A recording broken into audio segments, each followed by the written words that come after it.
I was afraid for when I die, for my friends and family on the other side. I had my worries, and I had my doubts.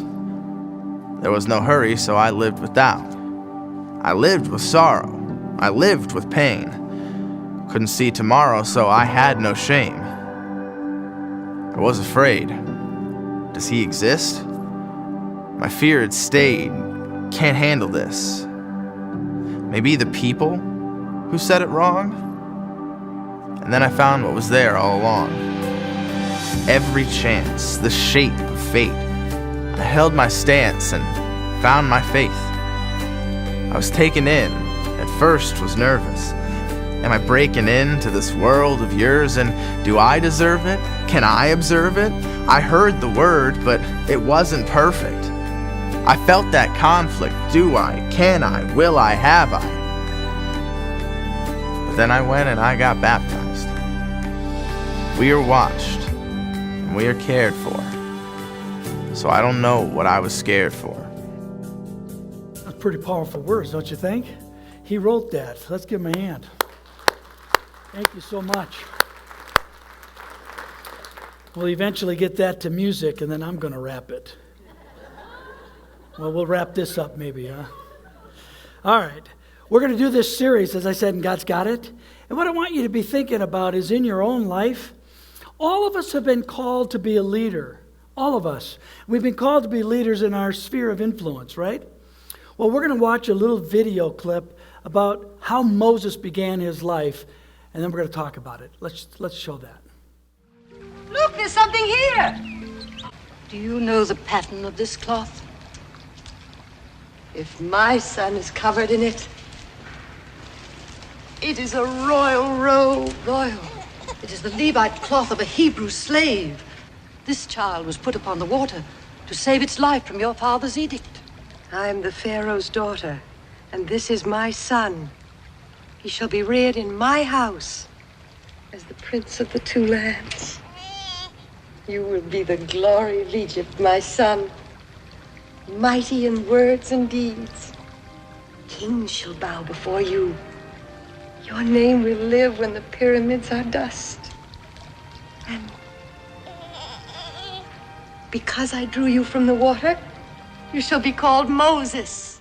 Well, that's a story. How many of you have seen the full-length version of that? Raise your hands. Oh, a lot more at this service. How about Prince of whatever, the cartoon one, of Disney one? Raise your hands. Yeah, okay. More people have seen this one. That's interesting. But I like to watch this, the Ten Commandments. I like to watch it every now and again to remember, to get that picture of what it must have been like. You see these people in slavery. Moses comes. 400 years these people have been in slavery. And God at the right time. And these are prophetic words that the Pharaoh's daughter speaks. You know, everybody's going to be talking about you forever and ever. Moses was the guy who gave us the Ten Commandments. Moses was the guy who wrote the first 5 books of the Bible called the Pentateuch. Matthew, Mark, Luke, John. Exodus, Leviticus, Genesis, Exodus, Leviticus, Numbers, Deuteronomy. It's important that we understand this. Moses was a big deal. He was a great leader, probably the greatest leader of the Old Testament. But why was he chosen? What happened? What characteristics did he have? Well, I think he settled 4 main issues in his life. And if you'll do that, God will do the same thing for you. He'll use you as a leader. And God calls us all to be leaders, but you got to deal with your stuff, okay? You need to deal with it. So let's look at what Hebrews 11:23 says and following, because this is kind of a summary of Moses' life. By faith, Moses' parents hid him for 3 months after he was born because they saw he was no ordinary child. They were not afraid of the king's edict. Edict was, you can let the girls live when they're born, but kill all the boys. It's just plain. Way too many Hebrew slaves. So it goes on. By faith, Moses, when he had grown up, refused to be known as the son of Pharaoh's daughter. He chose to be mistreated along with the people of God rather than to enjoy the pleasures of sin for a short time. He regarded disgrace for the sake of Christ as of greater value than the treasures of Egypt, because he was looking ahead to his reward. By faith he left Egypt, not fearing the king's anger. He persevered because he saw him, meaning God, who is invisible. 5 short verses and 4 really great secrets about leadership. So let's look. The first one is you must know your identity. Now, Pastor Jason talks about identity all the time, right? He talks about it because it's really the key factor in moving forward. You need to know about it. This last weekend, we had over 100 people in tables and chairs here learning as he taught us about the Enneagram. But we need to know ourselves. How can we lead others if we don't know ourselves? And there needs to be a self-awareness. We need to know who we are and whose we are. We need to know who we are and who we are not. We need to know about our strengths and our weaknesses. And we're bundled together with both. My kids, my staff, my wife, they all know many of my weaknesses and many of my strengths. But there are no perfect leaders. There was. We hung him. So, since there are no perfect leaders, he chooses to use imperfect people. Sinful, flawed, like me, like you. I'm exhibit A of that. But God still chooses to use me as a leader. And he's going to choose to use you as a leader, first of all in your home, then in either school or the workplace or community. But he wants to use you. But so let's clarify who you are and who you are not. First of all, you are not God. I think you got that, right? You're not God. You are you, and you aren't somebody else. That's it. We'll now receive our closing prayer. Okay, so once we got that, we have to understand Moses, he had an identity crisis. You see, he was born as a Hebrew slave, but raised as royalty in Egypt. Grew up in the palace, Pharaoh's palace. So for him, he had to decide what's he going to do once he found out who he was. He had 2 choices, and it would affect his life and all of history. And Moses decided that he was no longer going to pretend to be Pharaoh's grandson. And so he gives up living in the lap of luxury, gives up a career, and now he's going to go out. If he admits he's the son of a slave, he's going to be disgraced and humiliated, laughed at, made fun of, thrown out to live with the slaves the rest of his life. So it's an easy one. What would you do? I'm staying in the palace. But he was a man of integrity, and he knew that he couldn't do that. He had tried that. He struggled with it. And so he made the hard decision. Leaders make those kinds of decisions. It says by faith, when he'd grown up, he refused to be known as the son of Pharaoh's daughter. So here's my point. You can't be somebody you're not, or you ought not to. Leaders lead. You don't follow what's the easy path. And when you're used as a leader, it doesn't mean God's going to change your personality. He might empower you. He might encourage you. He might give you other additional gifts, like courage, but he's not going to change your personality. Your personality doesn't need to change to be a leader. You've all been called to be leaders. You're called to be who you are and lead the way you would lead. We're all depending on it. So you have to have this self-awareness. You can't fake it. You've got to be authentic. Be an authentic man and woman, leader, child. And Jesus settled this issue too, because he was the greatest leader of all time. We'll talk about that next week, leading like Jesus. Because here's what he said. I and the Father are one. Jesus says, I know where I came from and where I'm going. He clearly knew who he was. And when you clearly know who you are, you can clearly serve your brother and your sister. See, God calls us all to be servants. Did you know that? When you know know who you are? It's okay. You can humble yourself. God was given all the power of the universe by sending it when he sent his son and empowered him. And what did he do? He served. He said, I came to serve, not to be served. In John 13, it says, Jesus knew that he had come from God. And he also knew that the Father had given him complete power. So he got up, wrapped the towel around his waist, and began washing the disciples' feet. I mean, come on. That's a humiliating, menial thing to do. He is the Lord of Lords, the King of Kings. More powerful than anyone, anything. But he did it because he didn't care what people thought of him. John 5:41, your approval or disapproval means nothing to me. He needed to do the right thing no matter what. Just do the right thing. That's what leaders do. Even though we get criticized, we still have to do the right thing. It's a lot easier when you know who you are. Secondly, you need to accept responsibility. You don't carry everybody else's burdens. That's Jesus' responsibility. But ours is to stop making excuses for the things you can do something about. Address those things, face those things. If you don't, if you say, I don't have the talent, I don't have the money, I don't have the time, it's probably not true. If you need the talent, God will give you the talent. You don't have to ask him for the time because you already got it. Isn't it funny? You have plenty of time to be served. Think about it. You come here on a Sunday morning. Have you ever served? It's time, man. We'll talk about it. That's leadership. That's leadership. Doing your best without making excuses. Proverbs says this, the lazy man is full of excuses. Ben Franklin said, I've discovered that people who are good at making excuses are rarely good at anything else. Boy, is that ever true. Leaders don't make excuses. You know what they do? They solve problems. You know, if you're not an elementary education teacher, for instance, you might not fully get this.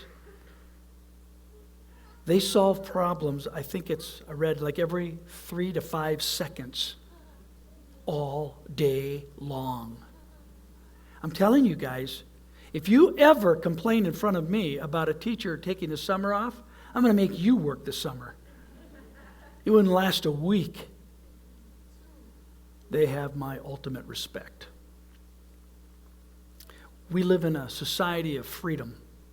Freedom of speech, freedom of religion, free to do what we want, how we want to, where we want to work. You think God put you on this earth just for your comfort? I don't think so. Your goal in life is not to comfort, retire, and die. It's about leadership, and it's about servanthood. How do I serve others so that I can help them? Galatians 5 says, don't use your freedom as an excuse to do anything you want. Use it as an opportunity to serve each other with love. That's what Moses did, huh? He left Pharaoh's palace to love his people. He left the lap of luxury. He heard these dying screams from all these Hebrew people. And he could have said, well, I don't have time to get involved.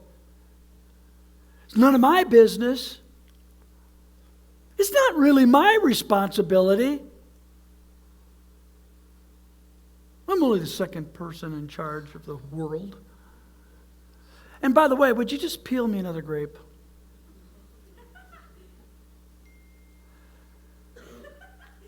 You know, he didn't do that. He accepted the responsibility. And that's what we need to do. Help those people within our purview. Our purview is right in front of us. Those people who you can help. God put you in your family or at work or your community. Those are the people you need to lead. You're not responsible for those people that you don't know over there.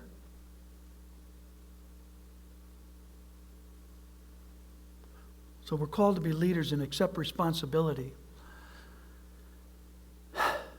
Moses says in Hebrews 11, or Moses acted, he says, Moses chose to be mistreated along with the people of God rather than to enjoy the pleasures of sin for a short time. In other words, leaving the palace. He could have kept on saying, this isn't going to work. I got to quit pretending. I got to work within the system. But he took responsibility, okay? So first we see Moses refusing to be the son of Pharaoh. Then we see him get his grip on his identity. When you get a grip on your identity, you make different decisions. You make wiser decisions, smarter decisions, better decisions. And these are signs or marks of emotional maturity and spiritual maturity. And that's when you stop or you quit faking it, pretending. We see Moses refusing to do the wrong thing and choosing to do the right thing. First, the choosing, then the refusing. So, when Moses was a baby, well, God chose him. But as Moses grew to be an adult, he chose God. And here's where you put your seat buckle on, because it's time for some of you to grow up. Yeah. I don't like saying it, but I'm telling you, God has laid it on my heart to encourage you to move and grow, mature. You got to grow up. What would it be like if your baby was 3 years old in looks, but 45 years of age? Many of you have heard it over and over, and you refuse to grow up. It was okay when you were young to lean on your parents and their faith, or to, as you went over to Grandma and Grandpa's house, maybe that seemed like it was a good thing to do because Grandma always had good faith. Maybe you could be like her.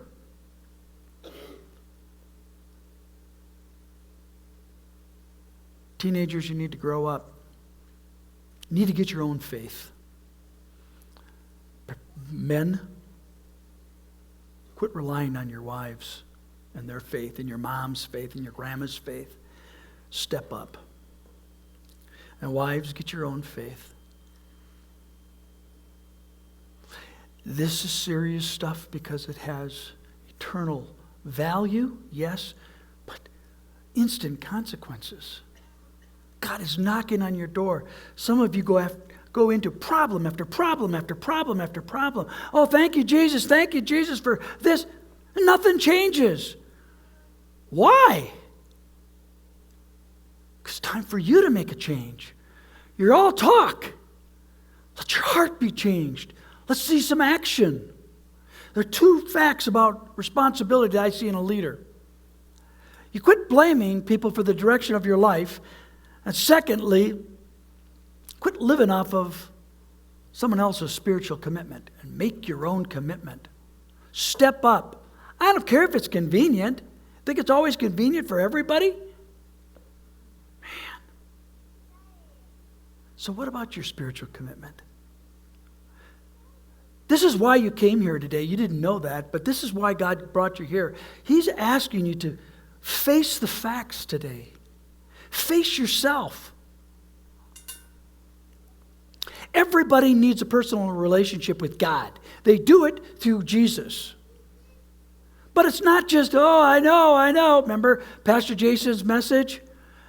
The devil and his angels or his demons, they all know that Jesus is real. Okay, you got that. And they shudder because they're afraid. Whatever.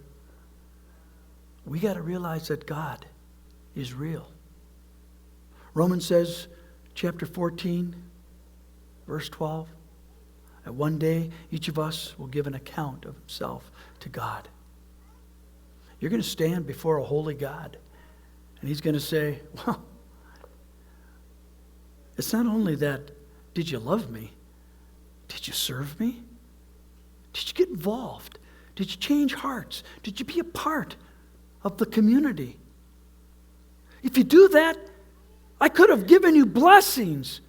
I could have brought really neat and exciting things into your life, but instead, I had to turn my head away from you. And you kept on saying, don't you hear me, God? Oh, I hear you. But don't you hear me? So you got to know your identity, you got to accept responsibility, and then you got to set priorities. You set priorities because you can't do everything, right? You got to settle the question, what matters most? What's worth living for? See, if you don't decide your priorities, somebody else will. They would love to.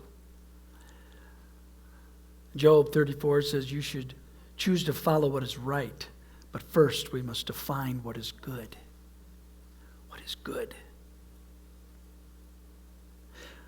Moses had to decide this. In verse 11:26 following, Moses regarded disgrace for the sake of Christ as of greater value than the resources or the treasures of Egypt, because he was looking ahead to his reward. You see, Moses made a value judgment. Every day you have to value, do I do this, do I do that? Is this worth living for, or is that worth living for? You can't be a short-term thinker. You've got to decide what is bigger, what is better, what is my priority? And Moses said fulfilling God's purpose is more important. And you know what? That's yours. You need to come to that point. That fulfilling God's purpose is far more important than being popular, being accepted. Second, Moses loved God's people more than his pleasures. Moses traded a royal life to be a slave. You think that was convenient? I'm going to go off script a little bit here. And I remember that when I talked to a woman who really struggled coming to church. There was always an excuse. She'd get into a Bible study, she'd drop out. She would do different things and everything would happen. And then she got cancer. She never once missed a treatment. So I asked her about it. She said, my priorities were all mixed up. When God heals me, life will be different. I think that's true for all of us. But why does something so hard have to happen first? Moses valued also the sense of God's peace in his life. He valued the peace more than possessions. He had all the wealth of Egypt, but money doesn't buy peace of mind. Most Americans, they spend their whole life going after prestige and pleasure and possessions. Moses is saying, I have a different motive and a different perspective. So your identity, accept responsibility, set priorities, and then focus on eternity. And not for just now. You still have to do now, but you got to be a long-term thinker. You got to start asking yourself, what am I doing in my life now that's going to make a difference for eternity? What if God asked you that today and you had to write down an answer? Would you have one? Just one? Just a little one? What in your schedule are you doing today that's going to make a difference forever and ever and ever? If I could get you guys just to get into your prayer chair every day, I think you would see miracles happen. I talked to a young girl today and I asked her how she's doing. Well, I'm having a tough time. That's what that prayer corner's for. Go over there. There'll be a woman over there. She will just cry with you and pray with you, and then you go home, write it down, and watch what God does.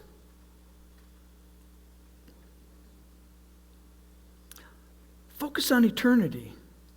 Consider the consequences of your actions or lack thereof. Too many people fall in the trap, the leadership trap of discouragement, because they hear all the naysayers in their life. Don't do this, don't do that.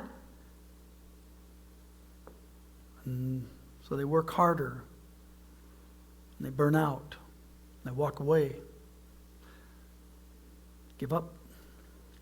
Or the second trap is pride. They listen to all the good things, and now they think they're really great.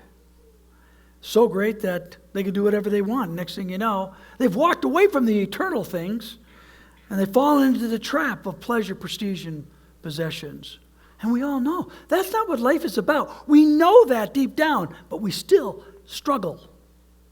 And I tell you this, that it's easier said than done. I too struggle with all of these things. That's why I'm telling you what I've learned. It's too easy to take your focus off of God and off of serving people and put it on the things of this world. I know that. But the antidote is this. If you were raised with Christ, that means you have a relationship with Christ.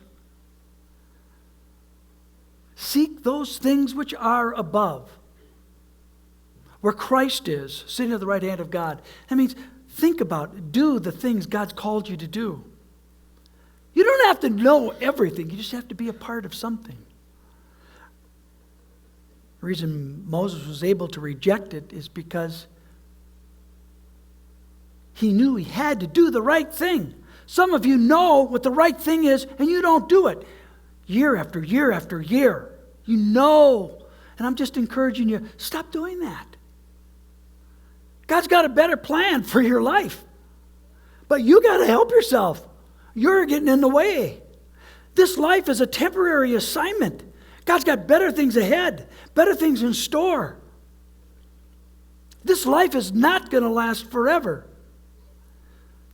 Hebrews 11:27, it was by faith that Moses left the land of Egypt. He was not afraid of the king. He kept right on going because he kept his eyes on the one who was invisible. That's God. Moses is looking ahead. Where he was at, but looking ahead. Pharaoh was a supreme ruler at the time and could have chopped off his head. But Moses said, sorry, buddy, I report to a higher power. The one true God, an audience of one. His name is Yahweh. So, why did God choose to use Moses?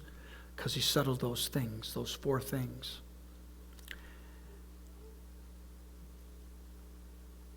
You see, the Bible says in Malachi 4, it's the Old Testament, the last book of the Old Testament. And he says this, he will turn the hearts of the parents to their children and the hearts of the children to their parents. We live in a generation right now where our kids, they are in danger. But as I learned today, or was, I guess, made aware of today, Ann Meester said, and to think that that was over 2,000 years ago, the kids were in danger then. Dads, I'm talking to you today. You need to take hold of the leadership in your family, in your home. Like it or not, you have been chosen by God to be the quarterback of your family. No one else can do it. If somebody else is playing quarterback, they're really playing another position and acting as quarterback. God's not going to hold them accountable to be quarterback. One day you, not your wife, you will stand before a holy God and he will say, all right, here's the deal. Tell me, why didn't you lead? Why didn't you take the responsibility I gave you? Don't give up on your family. Take the lead and watch God work in your life and in the lives of all of those in your family, in your household. Moms, wives, you need to follow, support, encourage, an advocate. Be an advocate for your husband's leadership in your home. No one's perfect. We hung the guy who was. That's why you were put in his life, to help him. Not to be the leader, but to help him. And believe it or not, relinquishing control and supporting his leadership is going to bring about the hand of God in your life and the life of your family. God's going to bless your household. And then God will immediately get on him. You don't have to. Besides, it doesn't work when you do anyway. Let God hold him accountable. He's not a perfect leader. But relinquishing control and supporting him is the only way you will get set free. And the only way you can empower your husband to be the man God intended him to be. That's what we need to do. That's how we need to live. And then we will see the blessings that God's got it. God's got it, everybody. God's got it. You don't need to worry. You need to trust. And when you trust and you follow him, you'll see and you'll proudly wear his name. Let's rise for closing prayer.